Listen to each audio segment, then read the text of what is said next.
नमस्कार साथियों, स्वागत है आपका अपने YouTube channel cyber chef with Ravi में। दोस्तों, आज के वीडियो में हम बात करेंगे कि हमारा अकाउंट फ्रीज क्यों होता है और फ्रीज हो जाता है तो उसको अनफ्रीज करवाने का क्या तरीका है। तो आप वीडियो को अंत तक जरूर देखें। दोस्तों, अकाउंट फ्रीज होने के बहुत से कारण होते हैं, लेकिन वर्तमान में आजकल साइबर क्राइम एक बहुत बड़ा रीजन है अकाउंट फ्रीज होने का। वो अपना अकाउंट फ्रीज क्यों होता है उसका पीछे का रीजन बताता हूँ।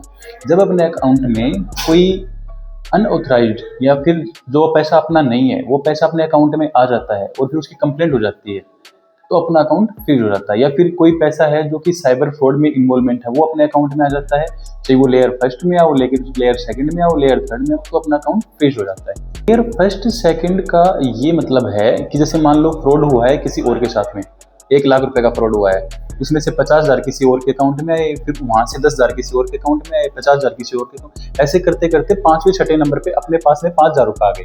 तो अपने को तो पता भी नहीं होता है कि अपना अकाउंट पे साइबर होल्ड लग गया है या साइबर फ्रीज लग गया है। तो अपने पास में लेयर 5 लेयर 6 तक अपना मतलब लेयर 7 लेयर 8 अपना अकाउंट फ्रीज हो जाता है। तो अपने को अपन जब पेमेंट करते हैं बाद में पता चलता लगता है कि अपना अकाउंट तो फ्रीज हो गया है। अकाउंट फ्रीज होने के बाद में आपको घबराने की जरूरत नहीं है। अपन घबरा जाते हैं कि अपन या तो एजेंट के चक्कर में पड़ते हैं या फिर कोई बताता है कि 1930 पे कॉल करो।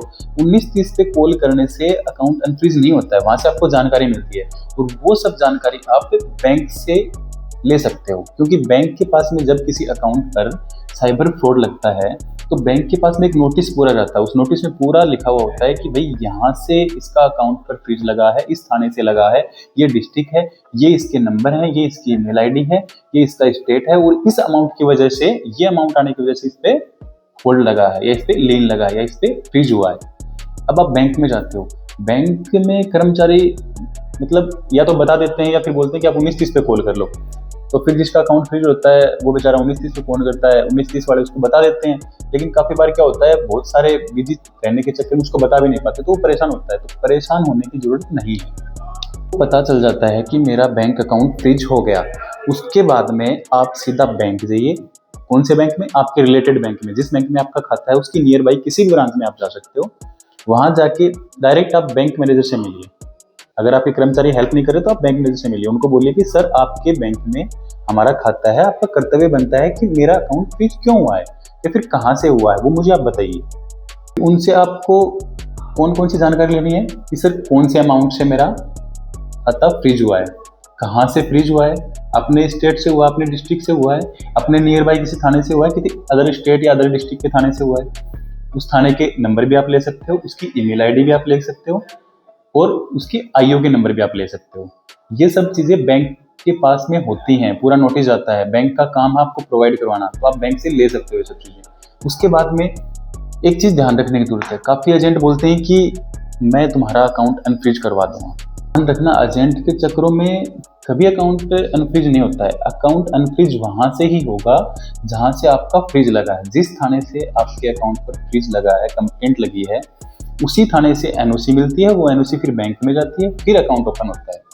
अब मान लो जैसे किसी का अपने ही डिस्ट्रिक्ट से लग गया या फिर किसी का अदर स्टेट से लग गया। बहुत सी बार प्रॉब्लम क्या होती है, अपने खुद से स्टेट के ना लग के किसी अदर स्टेट से अपना साइबर फ्रॉड लग जाता है, तो अपन तो वहां जा ही नहीं सकते। तो करना क्या है, या तो आईओ के नंबर से आप संपर्क करो या फिर मेल आईडी से आप मेल भेज सकते हो।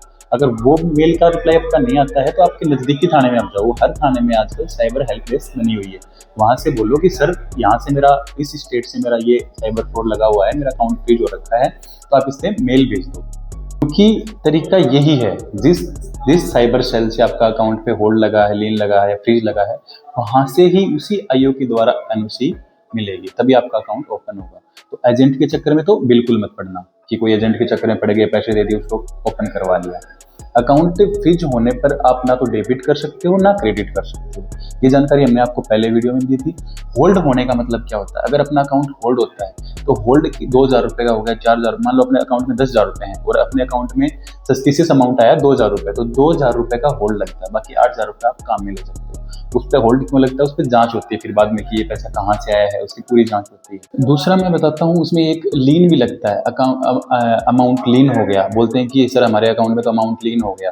वो लीन कैसे होता है कि जैसे अपने अकाउंट में कोई सस्पिशियस अमाउंट आया 2,000 रुपये, वो अपन ने निकाल लिए, फिर क्या होता है कि उस 2,000 रुपये की कंप्लेंट कर देता है कोई, जहाँ से फ्रॉड का अमाउंट आया होता है उसकी कंप्लेंट लग जाती है। तो मतलब अपन अगर 2,000 रुपये उसमें डाल देंगे तो वो एक प्रकार से सिक्योरिटी के तौर पर हो गया। जब तक जांच चलेगी तब तक सिक्योरिटी के तौर पर हो गया। मैंने आपको बता दिया कि अनफ्रीज करवाने का तरीका क्या है, होल्ड क्या है, लीन क्या है। तो कभी भी एजेंट के चक्कर में तो बिल्कुल ना पड़े। और सबसे बेस्ट तरीका ही यही है अनफ्रीज करवाने का, जहाँ से जिस साइबर सेल से अपना अकाउंट पर होल्ड लगता है या फ्रीज होता है, उसी से एनओसी मिलती है। फिर बैंक में वो एनओसी जमा करवानी पड़ती है और फिर अपना अकाउंट अनफ्रीज होता है। और इसमें टाइम लगता है क्योंकि एक प्रोसेस होती है ये, तो घबराने की जरूरत नहीं कि मेरा अकाउंट आज फ्रीज हो गया तो कल ही अनफ्रीज हो जाएगा। इसमें एक प्रोसेस होता है, प्रोसेस के तहत काम होता है ना। तो घबराने की जरूरत नहीं है कि हमारा 5 दिन में अकाउंट ओपन हो जाए या फिर किसी एजेंट के चक्कर में आप पड़ जाओ। तो ये सब जानकारी आज के टाइम पर बहुत जरूरी है। आपको भी ये जानकारी काम की लगी हो तो अपने दोस्तों के साथ में, परिवार के सदस्यों के साथ में शेयर करें। और ये वीडियो अच्छी लगी हो तो वीडियो को लाइक करें, शेयर करें। और ऐसे ही जागरूक करने वाली और वीडियो देखने के लिए चैनल को अभी सब्सक्राइब करें। सावधान रहें, सतर्क रहें। धन्यवाद। जय हिंद, जय भारत।